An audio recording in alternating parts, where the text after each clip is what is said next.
Kung ganitong klase ng ulam ang nakahanda sa iyong pananghalian or hapunan, magdadalawang isip ka bang kakain?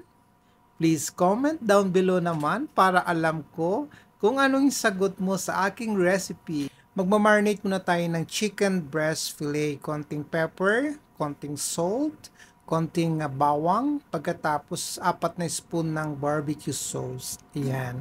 Kung hindi ka pa nakana-try ng barbecue sauce pang marinate, ay grabe, itry mo mamaya pagkatapos mong manood ng aking recipe. Ayan. Pwedeng malaman kung saang bansa ka nanonood or kung saang lugar ka para sa susunod na kong vlog, isa-shoutout naman kita. Ayan. At kung magustuhan mo yung aking video mamaya, please don't forget to like, comment, and share to your loved ones. So, ayan muna mga chuki, mamarinate muna natin siya ng 24 hours para talagang mas manunuot yung ating manok mamaya pag niluto natin. Ay, hindi pala, bukas pa natin siya nilulutuin. Ayan. So, pagkatapos natin siyang i-marinate, ilalagay muna natin sa isang container and then i-chilled natin ng 24 hours. So, ganyan lang kanipis yung ating chicken. Ayan. Kung napansin mo yan, oh, nipis yan.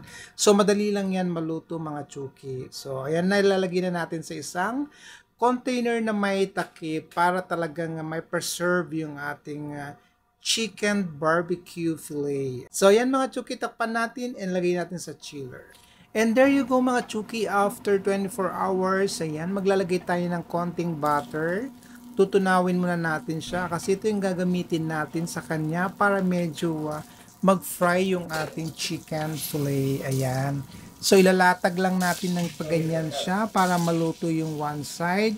And pagkatapos after a few minutes mga chuki, in a low fire lang dapat siya, babalik ta rin na natin siya. Ayan.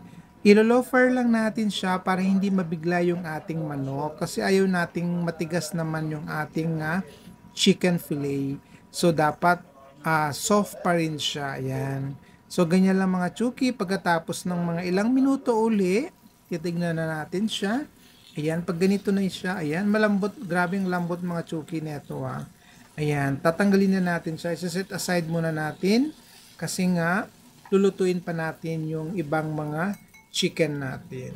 So, ganun din procedure ng ating chicken. Ayan, ilalatag lang din natin siya at piprituhin natin muna siya ng bahagya. Kung magustuhan mo yung aking recipe for today's video, please don't forget to like, comment, and share naman. So, di ba mga chuki, tingnan mo naman, amoy pa lang yan, ang sarap na niya. So, ibabalik ko yung ating unang ginrolled kanina, dinlagay ko yung konting sauce, naglagay ako ng konting green bell pepper. And then, of course, yung ating onion rings. Ayan. Tapos, syempre, konting tomato cherry para talagang may vegetable naman. And then, syempre, mag-add na tayo ng mozzarella cheese. Ayan. Budburan natin ng maraming mozzarella cheese para talagang cheesy yung ating chicken breast fillet mga chuki. And then, takpan natin siya ng 3 minuto hanggang sa mag-melt yung ating cheese. Ayan na. So, pag ganito na yung ating cheese, mga chuki, ayan, luto na yung ating chicken. Ayan. Ang cheesy-cheesy, di ba? Ayan, o. Tingnan mo to. O. Pag ganyan ba yung nakahain sa'yo, hindi ka ba kakain? O, di ba? O, dapat may white rice na kayo para talagang sulit-sulit ang inyong pagod sa pagluto. Ayan, o, tingnan mo naman yan. O, di ba? Ayan mga chuki, thank you for watching and stay safe. See you again sa aking next video. Bye-bye and God bless. Kakain na ako. Ayan. Thank you for watching again.